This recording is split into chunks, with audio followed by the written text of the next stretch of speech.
올해 하나님 우리에게 주신 말씀을 좀 붙들자 해서 몇 가지 주제를 나누고 있는데, 오늘은 예배가 날 살렸어요. 우리 같이 해보실까요? 예배가 날 살렸어요. 이 주제로 하나님 말씀을 좀 나누겠습니다. 그 부산에 세계로 교회라고 있습니다.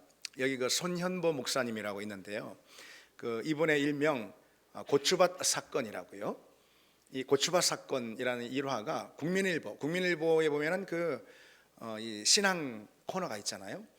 거기에 이전에 실린 적이 있었습니다. 이런 이야기인데요. 목사님이 새벽 예배에 나오지 않는 한 권사님에게 자꾸 권면을 했습니다. 권사님, 새벽 예배 나오셔야죠. 자꾸 권면을 하는 거예요. 근데 이제 권사님이 너무 바빠가지고 요즘 막 정신없이 너무 바빠요. 그러는 거예요.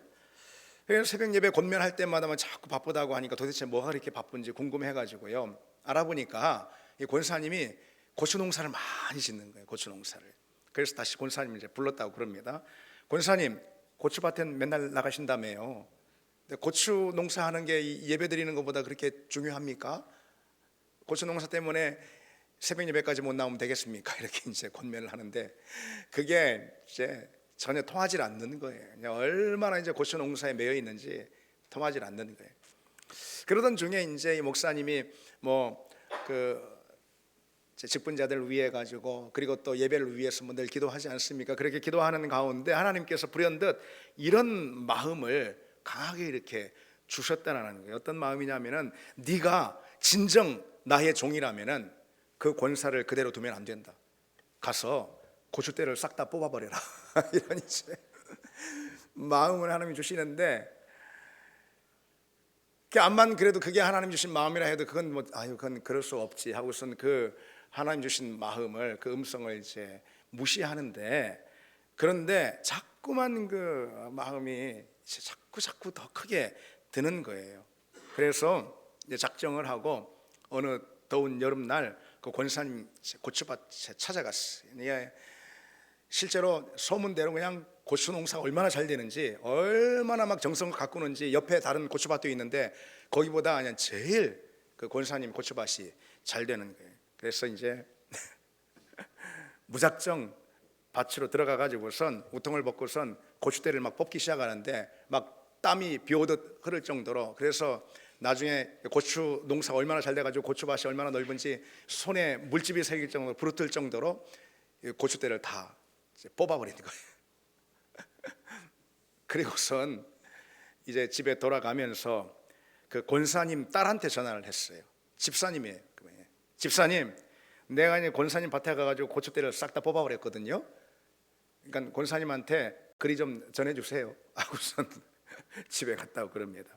권사님이 이제 저녁 때 고추밭을 보고서는 이제 맨날 고추밭을 확인하는 거죠. 이제 저녁 때 돌아와가지고 고추밭을 보고선 완전히 그냥 멘붕에 빠져버린 거예요. 그냥 충격을 받아가지고 정신이 아연실색 이럴 정도로 충격을 받았습니다. 그래서 막 열이 뻗칠 대로 뻗쳐가지고선 온 동네를 막 다니면서, 어떤 놈이 내 고추밭에 그냥 고추대를 다 뽑아버렸는데 혹시 본 사람 있냐고, 누가 우리 고추밭에 다 저렇게 망쳐놨는지 혹시 본 사람 있냐고 막 온 동네를 다니는데 답을 얻을 수가 없어요. 그래서 너무 답답해가지고선 나중에 이제 자기 딸한테 전화를 걸은 거예요. 오늘 어떤 놈이 내 고추밭에 들어와가지고선 다 뽑아버렸는데 혹시 누가 그랬는지 아냐고. 근데 이 딸이 이제 목사님하고 통화를 했었잖아요.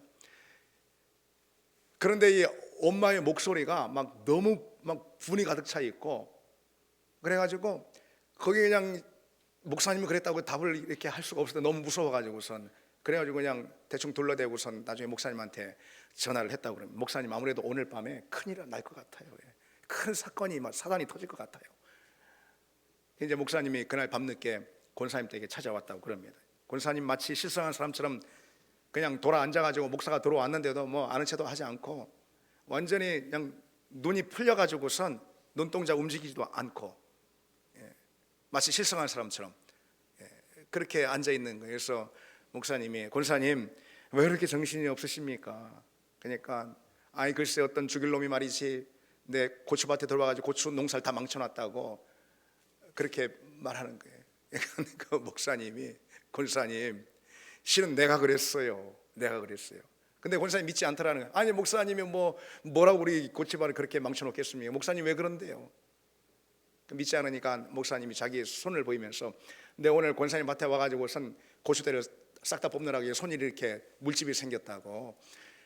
근데 하도 농사를 많이 져가지고 그냥 고추 농사 그냥 하도 고추대가 많아가지고 다 뽑지 못하고 저 일부 조금 너무 지치고 더워가지고 남겨놨다고 그렇게 말하니까 이 권사님이 그때부터 표정이 그냥 싹 바뀌고 차갑게 굳더니, 아니 목사님 왜 그런데, 목사님이 뭔 일이라고 해, 목사님이 그렇게 했냐고 막 화를 내고 등을 돌리고 앉았습니다.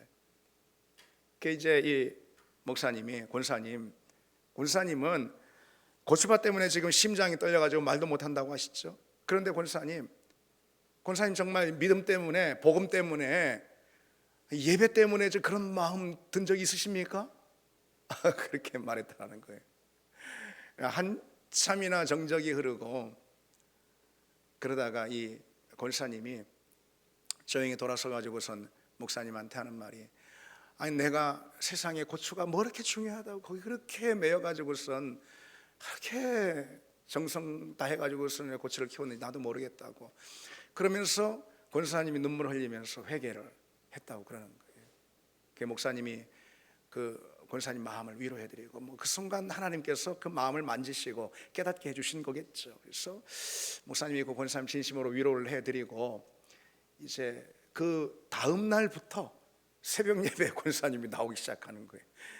그런데도 재밌는 것은요, 며칠 있다가 그 권사님 옆에 그 교회 새로운 새 가족이 새벽 예배에 앉아 있는 거예요, 권사님 옆에. 그래가지고 이제 나중에 물었다는, 아니 자매님은 어떻게 이렇게 새 가족이신데 이렇게 새벽 예배까지 나오시게 됐냐고 하니까 그분이 하는 말이, 아니 사실은 제가 우리 저희 권사님 옆에 제 고추밭도 있거든요.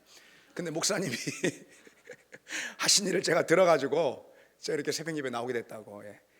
자기 집 고추밭도 싹 다 거덜날까 봐 나온 것이죠. 근데 옛날 우리 그 믿음의 선배들은요 참 순수했어요. 착하고 참 순수했어요. 하나님이 참 그 마음밭에 일하게 되신 거죠. 하나님 역사하실 만큼 참 순수했다, 이런 마음이 듭니다. 제가 이제 그 기사를 이제 읽고선요 참 어떤 생각이 드냐면, 스스로에게 이제 이런 질문을 하게 됐어요.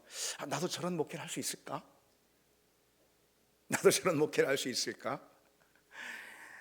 근데 사실은 상상도 하지 못하겠어요. 예. 저는 그런 담력도 없거니와요. 여러분 걱정하지 마시기 바랍니다. 그런 담력도 없거니와 내가 그런 일을 조금이라도 벌이면 여러분들이 가만히 있겠어요? 아마 경찰서에 신고할 거냐 아마. 근데 나는 그거를 읽고요, 솔직히 나도 그런 목회 하고 싶다, 이런 생각이 좀 들었어요. 우리 교회도 그런 교회가 되면 얼마나 좋을까, 그런 소원을 좀 가져봤습니다. 정말 중요한 것이 무엇인지 분명히 선포할 수 있는 그런 목회, 정말 소중한 것이 무엇인지 겸손히 인정할 수 있는 그런 성도. 여러분, 그런 우리가 되면 얼마나 좋겠습니까? 아멘. 얼마나 좋겠습니까? 여러분, 예배보다 중요한 건 없습니다. 예배는 생명이 공급되는 자리이기 때문이죠. 하나님은 생명의 원천이시죠. 그분께 나아가는 예배, 이것은 곧 그분의 생명에 접촉하는 그런 자리입니다. 그러니 예배가 곧 생명이 아니고 무엇이겠습니까? 따라서 우리는 여러분 살기 위해 예배드리는 거예요. 여기 이 자리에 왜 왔느냐라고 물어본다면 여러분 답은 간단합니다. 살려고 나온 거예요. 우리는 살려고. 생명이 여기에 있으니까. 예배가 없으면 생명의 공급이 끊기고 우리 영혼의 호흡은 즉각 멈추게 됩니다. 오늘 본문은요, 선지자 에스겔이 환상 가운데 지금 성전에서 일어나는 놀라운 광경을 지금 목격하고 있는 그런 장면입니다. 성전은 어디예요, 여러분? 성전 무엇이에요? 예배의 처소 아니겠습니까? 예배의 처소 성전. 그 성전에서 생수가 지금 막 솟아나는 거예요. 근데 그 생수가 솟아나서 온 땅을 적시고 바다, 내 사해거든요, 죽은 바다를 살려냅니다. 어찌 이런 일이. 아니 강물이 흘러 들어가면, 바다에 들어가면 바다에 흡수되는 거잖아요. 바다에 동화되는 거잖아요. 근데 그게 아니에요. 강물이 흘러들어가서 바다를 변화시켜버려. 이런 엄청난 일이 일어납니다. 성전에서 흘러나오는 생수가요. 근데 그 생수는 뭘 의미하냐? 곧 성령, 하나님의 영을 의미합니다. 성령이 마치 샘물처럼 성전에서, 예배의 처소에서 막 솟아나서 죽은 바다를 살립니다. 모든 죽은 것들을 살린다, 죽은 영혼을 살린다, 이런 거 아니겠습니까? 예배의 자리에서 생수의 강이 흘러나와서 처음에는 발목에, 그 다음에 점점 무릎으로, 허리로, 그 다음에 헤엄칠 만한 큰 강물을 이루게 되었다. 그래서 모든 죽은 것들을 다 살렸다. 그런 장면이 오늘 본문의 내용입니다. 무엇을 말해줍니까? 예배는 생명이다, 예배는 생명이다라는 것을 오늘 본문이 말해주고 있죠. 그러니 예배는 여러분 우리에게 생명이 되는 것이에요. 그러니 예배는 하나님의 필요로 인해서 우리를 어거지로 여기다 갖다 데려놓은 그런 자리가 예배가 아니라는 거예요. 여러분, 하나님은 그 무엇을 필요로 하는 그런 분이 아닙니다. 그 누구의 예배를 받으셔야만 하는 그런 존재가 아닙니다. 예배가 필요한 존재는 오히려 우리라는 거예요. 우리는 하나님이 예배하지 않고선 결코 살 수가 없습니다. 그거는 우리가 그분의 형상으로 창조되었기 때문에 그런 것이죠. 여러분, 인간은 하나님의 형상으로 창조됐어요. 그러나 죄로 인한 타락으로 그 하나님의 형상이 왜곡되고 잃어버렸어요. 세상에 많은 사람들이 바로 그런 사람들이죠. 살아있으나 죽은 바로 그런 사람들인 거예요. 그런데 우리는 예수 그리스도 보혈, 예수 그리스도 십자가를 통해서 하나님의 형상이 다시 회복이 되었어요. 그걸 가리켜서 구원이라고 하고 거듭났다라고 말하는 거 아니겠습니까? 하나님의 형상이 다시 회복되었다, 이런 거예요. 회복된 그 하나님의 형상은 늘 하나님을 마주하고 하나님께 가까이 나아가는 그 예배를 통해서 그 회복된 하나님의 형상은 늘 유지가 되는 것입니다. 늘 살아있게 되는 것이죠. 그래서 하나님이 우리에게 예배를 주시고 우리를 하나님이 그 예배의 자리로 초대하고 있다라는 것이죠. 우리가 하나님을 예배하지 않으면 하나님의 형상을 다 잃어버리고 우리 안에 하나님을 닮은 요소는 전혀 찾아볼 수 없게 되고 하나님의 생명이 우리에게 더 이상 공급되지 않는다는 거예요. 예배가 얼마나 중요합니까, 여러분? 예배는 그저 종교의식, 그저 종교적인 어떤 행위가 결코 아닙니다. 우리 영혼의 생명이 공급되는 자리예요. 바꿔 말해서 예배는 우리가 호흡하는 자리예요. 생명은 호흡을 통해서 오는 거니까 우리가 호흡하는 자리가 예배다, 이렇게 말할 수가 있습니다. 여러분, 호흡을 선택할 수 있습니까? 오늘은 좀 호흡을 하고 내일은 좀 호흡을 좀 멈춘다고 좀 말도 잘 안 나오네. 여러분, 호흡을 선택할 수 있습니까? 없습니다. 예배를 선택할 수 있습니까? 없습니다. 예배는 선택할 수 있는 것이 아닙니다. 예배의 자리가 중단되면 우리에게는 곧장 죽음이 찾아오기 때문이죠. 예배의 자리에서 공급되는 생명이 한순간도 없이는 우리는 살 수가 없습니다. 그러니 여러분, 예배보다 중요한 게 없어요. 그러니 우리는 예배에 목숨을 걸어야 합니다. 예배에 목숨을 걸자, 뭐 이런 구호가 간혹 있습니다. 그건 구호에 그치는 것이 아닙니다. 예배에 진정 목숨을 걸어야 합니다. 그래야 우리가 살 수 있으니까. 여러분, 우리가 구원받은 것도요, 다 예배를 위해서 구원받은 거예요. 우리가 왜 구원을 받았을까? 그러니까 미국의 유명한 존 메가더 목사는 이렇게 답을 해줍니다. 우리는 예배를 드리기 위해 구원을 받았다. 예배를 위해서 우리는 구원을 받았다. 그것은요, 정확히 맞는 말입니다. 에베소서 1장에 예수 그리스도로 말미암아 자기의 아들들이 되게 하셨으니 이는 그의 은혜의 영광을 찬송하게 하려는 것이라. 그래서 우리가 왜 구원을 받아 하나님의 자녀가 되었는가? 그것은 하나님을 찬양, 곧 예배하기 위해서 그렇다는 거죠. 따라서 예배는 내가 정말 구원받은 사람인지 아닌지를 말해주는 가장 분명한 표지가 될 것입니다. 그렇겠죠, 여러분? 그래서 아까 그 메가더 목사가 이어서 이렇게 말해줍니다. 예배는 구원의 진실성을 알아보는 지표가 된다. 당신의 예배를 살펴보면 당신이 구원을 받았는지 아닌지 알 수 있다. 그랬습니다. 그리스도인이 누구냐? 예배자예요. 따라서 우리에게 예배를 향한 어떤 갈망도 어떤 소원도 우리에게 없다면은 그건 내가 그리스도인인지 점검해야 할 것입니다. 우리가 어느 순간 예배에 대해서 너무도 소홀히 하고 있다면은 진정 내가 믿음의 사람인지 스스로 물어야 한다는 것이죠. 여러분, 무엇보다 예배를 우선하고 예배에 집중하는 사람이 되어야 할 이유가 거기에 있습니다. 우리 그리스도인은 예배자입니다. 우리의 정체성은 다른 게 아니에요. 우선적인 첫 번째 정체성은 나는 예배자이다. 나는 예배자이다. 교회는 예배의 공동체다. 바로 그것입니다. 예배에 그래서 우리가 모든 것을 걸어야 하는 것이죠. 여러분, 예배에 과연 모든 것을 거는 우리가 되기를 바랍니다. 마태복음 11장이에요.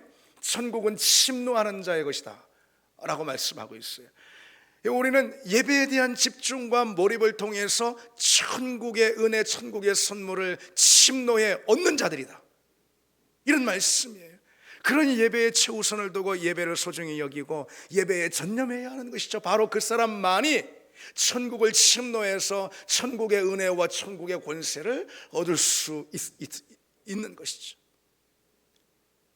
예배 가운데 여러분, 과연 우리의 모든 에너지를 남김없이 쏟을 수 있는 그런 여러분 되기를 바랍니다. 그것이 천국을 침노하는 행위고요, 하나님은 그런 사람 사랑하시고 하나님 그런 사람에게 은혜를 베푸시고 하나님 그런 사람에게 문을 열어주시는 줄 믿습니다.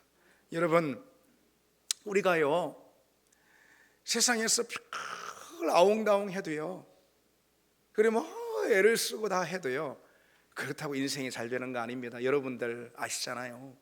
여러분들이 지난 한 주간도 경험하는 사실 아닙니까? 뭘 여러분들이 애를 쓰고 다 해도 여러분 자식을 내 맘대로 내 원하는 대로 부모의 소원대로 키울 수 있습니까? 있습니까? 우리 인생의 길을 한 자라도 더 할 수 있습니까? 없습니다. 우리가 별 아웅다웅해도 그렇다고 인생이 되는 게 아니라는 거예요. 인생이 진정 잘 되고, 그래요, 진정 잘 되고 우리 가정이 진정 잘 되고 우리 자녀들이 진정 잘 되기 위해서 내가 첫 번째로 해야 할 것은 그 무엇이 아닌 예배자입니다. 내가 하나님을 온전히 예배하고 내 예배를 하나님이 진정 기뻐 받으신다면, 우리 교회 예배를 하나님이 진정 받으신다면 하나님이 그런 우리의 삶을 책임져 주시지 않겠습니까? 여러분, 우리에게 그런 믿음도 없습니까? 그런 믿음도 없습니까? 하나님이 여러분 어느 인생이든 그 인생 한번 주목하시고요, 어느 인생이든 그 인생 한번 안아주시고 그 인생에 은혜를 주시면은 그 인생의 문이 열릴 줄 믿습니다. 우리 인생의 문은 우리가 여는 게 아닙니다, 여러분. 우리가 무슨 키 한 자라도 더 잘하게 할 수가 있겠습니까? 그러나 하나님이 주목해 보시고 하나님이 이뻐하시고 하나님이 사랑하시고 하나님이 한번 은혜를 주시고 하나님이 복을 주시면은 우리 인생의 문이 열린다라는 것이죠. 바로 그런 자리가 어디이겠습니까? 예배 아니고 어디겠습니까? 예배의 자리가 바로 그런 자리입니다. 예배가 중심이 되지 못하고 예배가 온전하지 못하면은요, 인생의 모든 자리에 다 문제가 생기는 거예요. 문제가 내 인생에 어느 자리에 문제가 생긴다, 우리는 돌아서서 내 예배를 주목해 봐야 합니다. 내 예배가 어떤가, 과연 하나님이 받고 계신가, 나는 예배를 통해서 하나님과 연결되어 있는가, 우리는 생각해야 한다는 것이죠. 신앙생활의 모든 자리 역시 마찬가지입니다. 예배에 문제가 생기면 다른 모든 자리에 다 문제가 생기고 탈이 나는 법입니다. 아무리 여러분 성경 공부하면 뭐 하겠습니까? 우리 교회 제자훈련 한다는데 제자훈련 하면 뭐 하겠습니까? 열심히 봉사하고 교회 여러 가지 일들을 섬기면 여러분 뭐 하겠습니까? 직분자면 뭐 하겠습니까? 예배가 온전하지 못한데 우리 다른 신앙생활의 모든 내용들 어떻게 바로 서 있을 수 있겠습니까? 교회에서 봉사를 하는데 예배가 무너졌어요, 예를 들어서. 그러면 그 봉사가 제대로 설 수 있고 그 봉사한 그것이 열매를 맺을 수가 있겠습니까? 내가 어느 누구에게 어느 집사님에게 내가 사랑을 베풀고 내가 인정을 베풀고 다 한다 하더라도 내 예배가 무너졌어요. 무너진 나의 예배, 그런 내가 사랑하는 그 사랑이 과연 얼마나 많은 열매를 맺을 수가 있겠습니까? 다 실패하는 거예요. 그런데 여러분, 예배의 우선적인 목적을 딱 두잖아요. 우리 여기 왜 왔습니까? 우리가 신앙생활을 왜 합니까? 심지어 우리가 왜 구원받았습니까? 왜 하나님의 자녀가 되었습니까? 예배에 딱 중심된 목적을 두면은요, 교회를 섬기는 일 어렵지 않습니다. 어렵지 않아요. 예배에서 힘을 얻고 능력을 얻고 권세를 얻고 지혜를 얻습니다. 왜 우리 섬기는 자리나 봉사의 사역의 자리 왜 나가 떨어지고 왜 힘이 소진됩니까? 이 예배가 문제가 생겨서 그래요. 우리 교회 사역하는 그런 부분뿐만 아니라 우리 인생의 모든 자리 역시 다 마찬가지인 거예요. 한편 여러분, 이렇게도 말할 수가 있어요. 내 신앙에 문제가 생기면, 다시 말해 영적으로 내 어떤 문제가 생기면은요, 제일 처음 어느 자리에서 딱 그 정상이 나타나는지 아십니까? 예배 자리에서 딱 그 정상이 나타나. 영적으로 문제가 생기면은요, 어떤 자리보다도 먼저 예배가 탁 무너지는 거예요. 예배의 소홀이 되는 거예요. 예배의 은혜가 전처럼 느껴지지가 않는 거예요. 그렇게 되는 것입니다. 그렇다면은 내 예배에 뭔 문제가 생겨, 분명 그것은 영적인 문제가 생겼고, 내 믿음의 탈이 나도 분명 탈이 난 것이다. 우리는 그것을 직감해야 합니다. 그래서 여러분, 우리는 늘 내 예배 생활에 주목하고 내 예배 생활을 점검할 줄 알아야 합니다. 우리는 여러분 여러 가지 점검하는 거 익숙하잖아요. 뭐 어떤 삶의 자리에서, 어떤 가정에서, 어떤 직장에서 뭔가 점검하고 체크합니다. 심지어 체크리스트를 만들어서 점검하는 데 익숙하지 않습니까? 무엇을 점검해야 할까요? 예배. 나의 예배가 지금 온전한 예배가 되고 있는가? 이 점검을 늘 우리가 해야 합니다. 그리고 늘 우리는 마음을 돌이켜서 예배에 다시 집중하고 예배의 우선순위를 늘 둬야 하는 것이죠. 우리는 예배자니까, 다른 누가 아니, 우리는 예배자니까. 그래서 그리스도인은 예배 절대 우선의 사람이라는 사실이죠. 우리 같이 해봅시다. 나는 예배 절대 우선의 사람이다. 그렇습니다. 맞습니다, 여러분. 특히 이 주일 예배는요, 한 주간의 시간 가운데 가장 중요한 그런 시간입니다. 그래서 이 시간 최선을 우리가 다해. 이 시간이 제일 중요해요. 다른 주중에 어떤 시간 가운데 우리가 우리의 에너지를 집중했던 그 어떤 시간보다도, 그 직장에서든 가정에서든 어떤 시간보다도 이 시간에 가장 큰 에너지를 쏟아서 이 시간에 집중해야 합니다. 여러분, 학생이 있는데 만약 내일 시험을 봐요, 수능 시험을 봐요. 그러면 제일 중요한 시간이 언제예요? 바로 수능 보는 그 시간이에요. 아니, 내일 아니라도 1년 있다가 수능을 본다 하더라도 제일 중요한 시간은 그 학생에게 어떤 시간이에요? 바로 수능 보는 바로 그 시간인 거예요. 그래서 전날 막 온갖 건강 관리를 다 하고 잠을 일찍 자고 심지어 청심환까지 아마 먹을지도 모르겠습니다. 어떤 직장인이 있는데 프레젠테이션이 잡혀 있어요. 회사의 어떤 중요한 프로젝트를 진행하는데 많은 직원들 놓고 프레젠테이션을 딱 하는 날이 잡혀 있습니다. 어떻게 했습니까? 그날이 제일 중요한 거예요. 오늘은 그날을 위해 준비하는 날이에요. 그날의 모든 초점을 다 맞춥니다. 그날이 제일 중요하니까.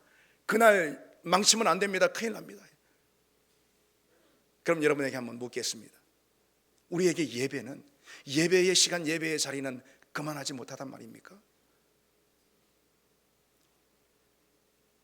구약의 예배는요, 이 제물을 제단에 올려서 완전히 태워드리는 번제였습니다. 번트 오퍼링이라고 그럽니다. 번제. 그러니까 소를 번제로 또는 양을 번제로 드립니다. 소를 제물로 드린다라는 걸 한번 여러분 상상해 보십시오. 소는요, 어마어마하게 값이 나가는 거예요. 지금도 그렇지만 이때 당시 더 그래요. 그래서 이 고기의 양도 엄청나지 않습니까? 그래서 온 동네 식구들이 다 먹을 수가 있을 정도예요. 여러분, 예전에는 식량이 절대적으로 부족했잖아요. 그런 시대에 뭐 곡물도 제대로 못 먹는 그런 고대 시대에 그 많은 양의 고기를 완전히 태워서 그냥 하나님께 다 이렇게 재로다가 드린다라는 거. 이건 여러분, 헌신이 없이는 절대로 시도조차 상상도 할 수 없는 그런 일이었습니다. 번제로 하나님 앞에 나아가는 예배, 예배의 방식이 번제로 나가는 거예요. 번제로 나아가는 그런 예배는 가족의 생계를 한동안 포기하는 그런 무모한 행위와도 같았습니다. 그게 예배였어요. 하나님은 바로 그게 예배다, 예배는 그런 것이다 라고 말씀해 주고 있는 것이죠. 양을 번제로 드리는 경우도 마찬가지예요. 양 역시요, 젖과 털을 얻을 수 있는요, 정말 가정에서 둘도 없는 가축이에요. 그래서 양은 함부로 도축하지 않았습니다. 왜냐하면 양한테 나오는 그 젖과 털이요 매우 요긴하고 유용했기 때문에 그렇습니다. 그런데 그 양을 잡아가지고 그냥 완전히 불에 태워 드린다라는 거, 이것은 엄청난 대가가 들어가는 헌신의 표현이었습니다. 하나님이 왜 번제 형식으로 예배를 주셨을까? 처음에 그게 예배라는 거예요. 예배는 바로 그와 같다라는 거예요. 그와 같은 대가와 헌신이 요청되는 게 바로 예배라는 거예요. 그래야 하나님을 만날 수 있다는 거죠. 그처럼 예배는 우리 전 존재를 헌신해 드리는 자리입니다. 그런데 여러분, 내가 시간 내기를 아까워한다면, 그리고 시간 날 때 예배 드리고 시간 바쁠 때는 예배 안 드린다면, 여러분 그게 어찌 예배라고 할 수 있겠습니까? 혹 시간 날 때 예배 자리에 나온다 하더라도 하나님이 과연 그 예배를 받으시겠습니까? 그것은 더 이상 예배일 수 없고요, 하나님을 하나님으로 대하는 태도가 더 이상 아닙니다. 여러분, 우리는 그 무엇보다 예배의 어떤 것을 앞세울 수 없습니다. 그 무엇도 예배보다 앞세우거나 우선할 수가 없다라는 거죠.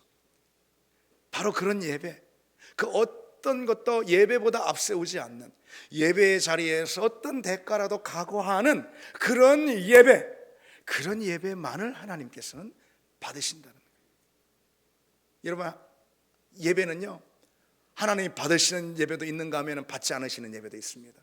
예배는 하나님이 기뻐하시는 예배가 있는가 하면 하나님이 거부하시는 예배가 있다는 거예요. 창세기에 보면은요, 하나님이 아벨의 예배는 받으시지만 가인의 예배는 받지 않으셨어요. 예배라고 다 예배가 아니라는 그런 이야기죠. 가인의 예배처럼 하나님이 받지 않으시는 그런 예배가 있다. 여러분, 만약 우리 예배가 그런 예배라면은 예배의 어떤 목적도 이루지 못합니다. 예배의 가장 중요한 목적이 무엇입니까? 아까 말씀드렸듯이 생명을 경험하는 것, 사는 것. 하나님이 받지 않으시는 예배 가운데는 바로 생명을 경험하는 예배의 목적을 전혀 얻을 수가 없게 되는 것이죠. 근데 아벨의 예배는 받으시지 않습니까? 아벨의 예배는 어떤 예배였는가? 창세기 4장에 보면은 아벨은 양의 첫 새끼와 그 기름으로 드렸더라 그랬습니다. 첫 새끼 그리고 그 기름, 이게 뭘 의미하는 것입니까? 아벨의 예배는 최고의 것을 드리는 예배였어요. 아벨의 예배는 모든 것을 구별해서 가장 좋은 것, 그것을 하나님께 드리는 그런 예배였습니다. 여러분, 우리의 예배가 그와 같은 예배가 되어야 합니다. 시간을 한번 생각해 보십시오. 시간도요, 제일 중요한 시간 예배로 구별해 드리는 것입니다. 우리는 이 주일 오전에 나와 하나님께 예배 드리기로 시간을 정했습니다. 그렇다면은 이 시간이 한 주 중 가장 중요한 시간이 되어야 하는 것입니다. 한 주 중 우리에게 최고로 우선되는 그런 시간이 되어야 하는 것이죠. 이 시간을 그 어떤 것도 침범할 수가 없습니다. 그 어떤 것도 이 시간에 우리가 하나님 앞에 나와 예배드리는 것에 장애가 될 수가 없는 것이죠. 어떤 것도 이 시간에 간섭할 수가 없습니다. 이 시간은 오로지 우리가 하나님을 만나는 바로 예배의 시간이기 때문이죠. 그런 마음으로 하나님 앞에 이 시간 나와 예배드리는 그 예배가 아벨의 예배가 되고 하나님이 받으시는 그런 예배가 됩니다. 여러분, 예물도 마찬가지입니다. 예물도 첫 것을 아벨에 드렸습니다. 과부의 2렙돈이라 하더라도 가장 귀한 것을 하나님께 구별해서 온전히 하나님께 올려드리는, 여러분, 예물을 교회에다가 합니까? 하나님께 하나님이 받으십니다. 그렇게 우리의 예물을 하나님께 온전히 구별해드리는 그 예물만을 하나님은 받으시는 것이죠. 하나님은 최고의 것만 받으십니다. 우리 하나님은 우리에게 최고의 것을 내어주셨기 때문에 바로 그분의 아들 예수 그리스도, 따라서 우리에게도 최고의 것만 받으시는 그런 분입니다.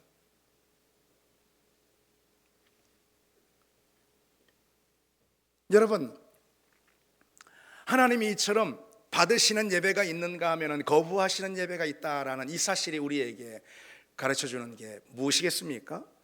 그것은요, 하나님이 다른 건 몰라도 예배에 대해서만큼은 매우 민감하시다, 이걸 말해주는 거예요. 어떤 건 받으시고 어떤 건 받지 않으세요. 예배에 있어서만큼 하나님이 매우 민감하시다. 다시 말해서 잘못된 예배는 하나님 아예 받지 않으신다, 바로 그 말씀인 거예요. 하나님께서 아모스 선지자를 통해서 이렇게 말씀하십니다. 내가 너희 절기들을 미워하며 멸시하며 너희 성회들을 기뻐하지 아니하나니. 이스라엘의 예배가 온전하지 않았어요. 그래서 하나님께서 너희 예배를 미워하고 멸시한다. 이 세번역 성경으로 보면 내가 너희 예배를 역겹게 여긴다, 그렇게 말하고 있습니다. 받지 않으시는 거예요. 이스라엘의 예배가 온전하지 않기 때문에 그런 거죠. 당시 이스라엘의 예배가 어땠을까? 말라기서에 보면은 이렇게 기록하고 있습니다. 너희가 눈먼 희생제물을 바치는 것이 어찌 악하지 아니하며 저는 것 병든 것을 드리는 것이 어찌 악하지 아니하냐. 한마디로 이스라엘 백성들이요, 예배를 가벼이 여기는 거예요. 하나님을 싸구려 취급하는 거예요. 진심을 다하지 않은 거예요, 예배의 자리 가운데. 그러자 하나님께서 그들에게 이렇게 말씀하십니다. 이제 그것을 너희 총독에게 갖다 주어 보라. 그가 너를 기뻐하겠으며 너를 받아주겠느냐.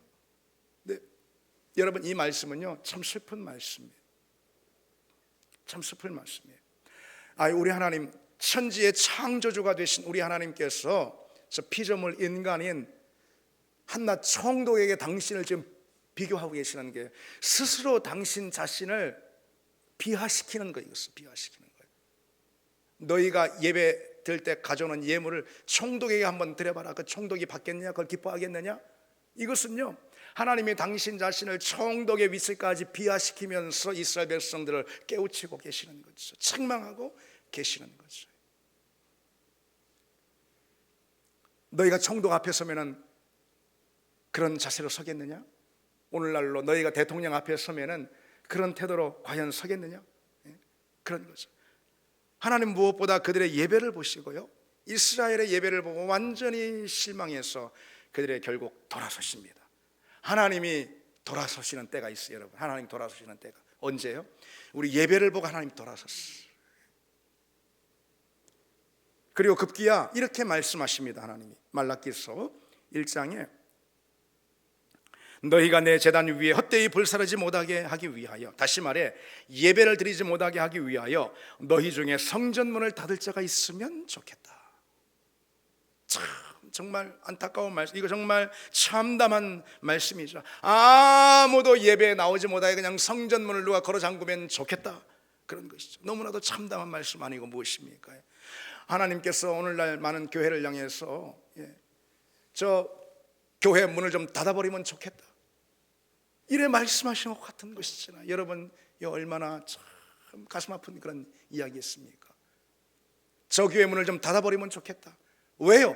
그 교회 예배를 보고 말씀하시는 거죠. 오늘도 이 자리에 많은 우리 성도들이 나와 예배하는데 누구의 예배는 하나님 받으시고 누구의 예배는 받지 않으실 수가 있다는 그런 말 아니겠습니까? 오늘날 이 시간도 많은 전국의 교회에서 하나님께 예배하는데 어느 교회 예배는 받으시고 어느 교회 예배는 받지 않는다는 그런 말씀 아니겠어요? 심지어 어느 교회를 향해서는 내가 저 모습을 보니 차라리 누가 가서 저 예배당 문을 좀 걸어 잠그면 좋겠다.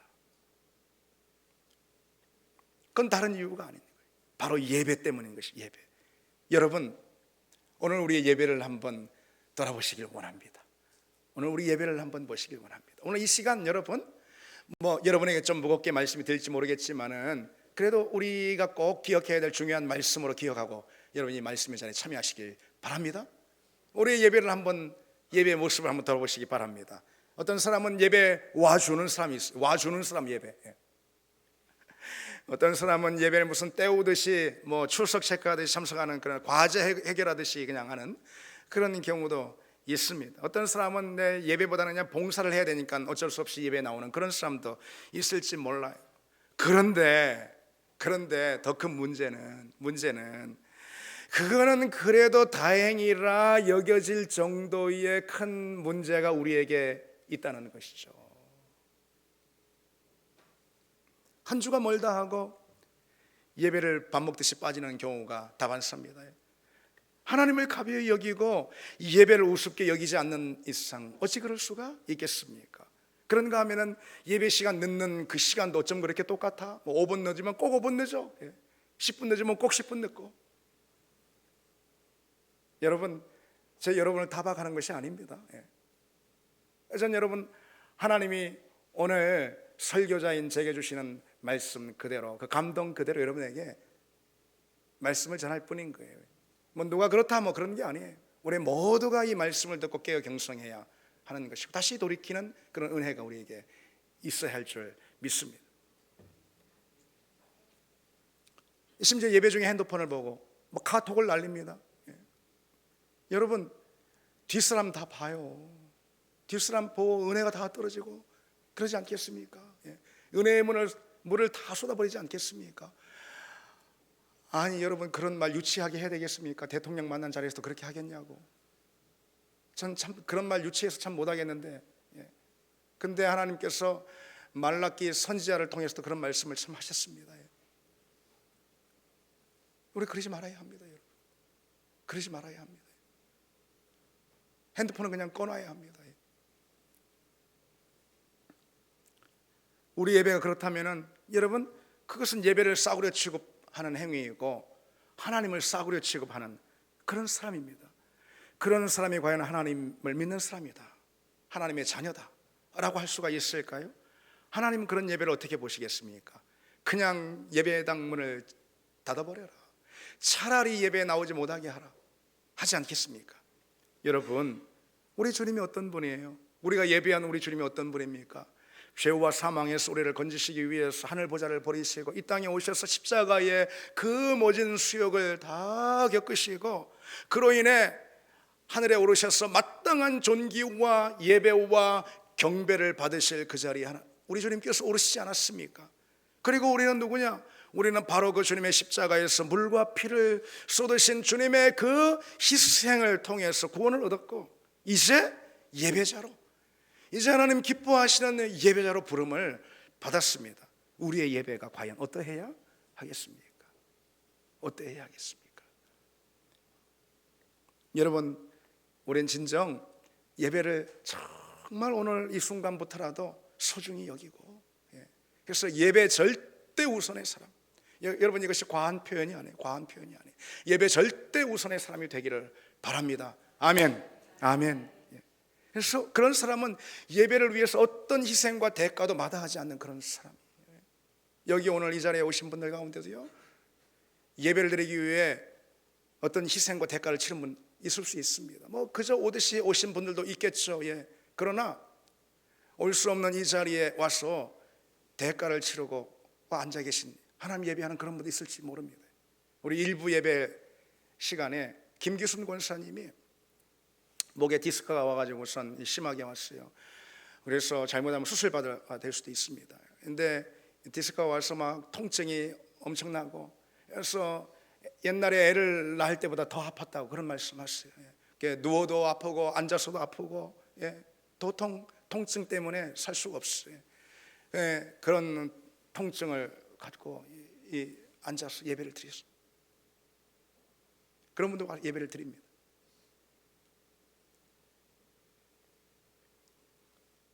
예배 가운데 우리가 치르는 그 대가가 있다면은 여러분, 하나님이 다 채워주실 줄 믿습니다. 더 얼마나 기뻐하시겠습니까? 얼마나 기뻐하시겠습니까? 그래서 우리 삶 가운데 하나님께서 알맞은 복들로, 은혜들로 다 채워주신다는 것이죠. 하나님이 그 사람을 누구보다 사랑하십니다. 이게 제일 중요하죠. 그리고 하나님의 생명을 받아 누린다는 것이죠. 그런 은혜가 우리에게 있기를 원합니다. 어디에서? 예배의 자리에서 말이죠. 이 한 얘기만 제가 드리겠습니다.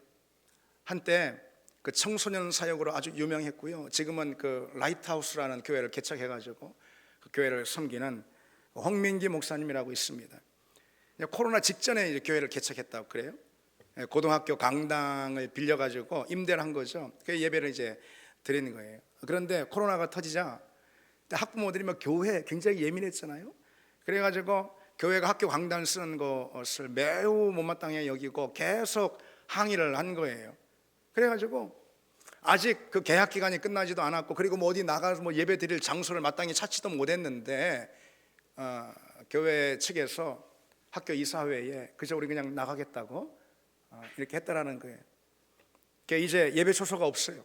그래서 어디든 되는 대로 그 주일마다 그냥 매 주일 되는 대로 예배를 드리는 거예요. 그때 빌려가지고요. 그런데 코로나 시기라서요, 그땐 또 특히 유독 그랬잖아요. 뭐 교회라면 뭐 빌려주지도 않고, 그 예배 장소 찾기가 너무너무 힘들어졌던 거예요. 그래서 매주마다 예배할 곳을 찾는데 어느 주엔가 이젠 도저히 그 주는 찾지 못하는 거예요. 이번 주에 모일 장소가 없는 거예요. 그래서 그런 가운데 그 지역에서 이제 맛집으로 소문난 그 큰 식당을 경영하는 그 교회 집사님이 계셨어요. 그 집사님이 주일에 그냥 식당 문을 닫아버리고선요 예배 장소로 내줬어요. 그게 산 언덕에 있는 큰 식당인데 아주 마당도 또 주차장도 넓고 정원도 있고 이런 곳이라고 그럽니다.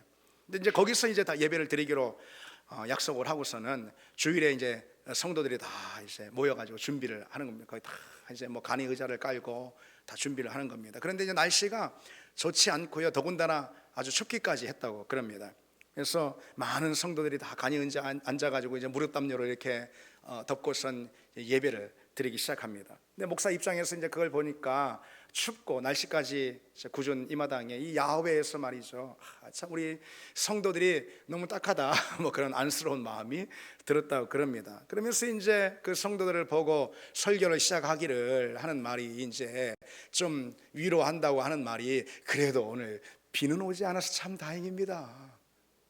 그 말이 끝나기가 무섭게 비가 내리기 시작하는데, 그냥 보슬보슬 비가 내리는 게 아니고, 왜 여러분 그런 거 있잖아요. 갑자기 왜 뚝뚝뚝뚝뚝뚝뚝뚝뚝 막 이렇게 막 떨어지는 비 있잖아요. 그렇게 비가 막 내리기 시작하더라는 거예요. 홍민기 목사가 눈앞이 깜깜해져 가지고선 너무 당황해가지고선 이 말부터 튀어났다고 그럽니다. 제 설교 짧게 할게요. 설교 짧게 끝낼게요. 그 말부터 튀어나왔다고 그럽니다. 그런데 성도들을 보니까 당황하는 건 자기밖에 없는 거예요. 예배 자리에 앉아있는 성도들 보니까요, 꿈쩍도 하지 않고 다 예배에 집중하고 있습니다. 그 중에는 연세가 많으신 어른들도 있고요, 어린아이들도 있고요, 감기라도 걸리면 안 되잖아요. 그리고 또 머리를 이렇게 잘 예배드리기 위해 단장을 하고 나온 그런 성도들도 다 있고요. 그런데 어디 하나 뭐 매무새 만지는 사람도 없고 다 예배에 집중하며 움직이지 않습니다. 모두가 예배에 집중합니다. 심지어 우산 하나 펴는 사람이 없었다라는 거예요. 그 모습이 너무너무 감동이 되는 거예요. 너무너무 감동이 되는 거예요. 그래서 그날 그 예배를 드린 다음에 성도들이 이런 말을 하기 시작했다라고 그러는 거예요. 우리 교회는 비 오기 전과 비 온 후가 다르다. 우리 교회는 비 오기 전과 비 온 후로 나뉜다. 그렇게 그날 예배를 경험한 성도들은 참말로 달라졌습니다. 그 눈빛부터가 달라졌다라는 거예요. 모두가 다 그래, 내가 교회이고 내가 서 있는 곳이 교회이고 하나님 앞에 예배드리는 그 자리가 하나님이 임하신 그 자리다. 그날 비 오는 날 그 예배를 경험하고 비를 맞으면서 우리 하나님 예배하는, 비가 오면 뭐합니까? 비가 오면 어쩝니까? 우리 하나님 비 오는 그 자리에서든 아니면 우리 신앙의 선배들은 목에 칼이 들어오는 자리에서도 예배를 드리지 않았습니까? 비가 뭔 대수라고요? 하나님께 그 순간 집중하고 온 성도들이 함께 예배에 전념하고 예배에 몰입할 때 그 예배를 통해서 그 성도들이 온전히 달라지고 그들의 신앙이 이전과는 전혀 다른 믿음이 됐다는 거죠. 여러분, 이제 말씀 맺겠습니다. 우리는 왜 그처럼 예배에 전념해야 할까요? 살기 위해서요. 사는 길이 바로 거기에 있으니까. 믿으십니까 여러분? 믿으십니까? 예. 비를 맞아가며 예배하고 아무리 큰 대가를 치르더라도 우리가 예배해야 할 이유는 예배에 곧 생명이 있기 때문이죠. 생명 잃으면 다 소용없습니다. 생명의 자리가 예배의 자리일진데 우리가 예배를 가로막는 그 무엇을 두려워할 수가 있겠습니까? 여러분, 우리가 올 한 해도 끝나서 저 한 해 마지막 끝자락에 서 있을 그때가 있을 것입니다. 그때 우리 모두가 이런 고백을 하기를 원합니다. 예배가 날 살렸습니다. 예배가 날 살렸어요. 우리 같이 이 찬양 드리겠습니다.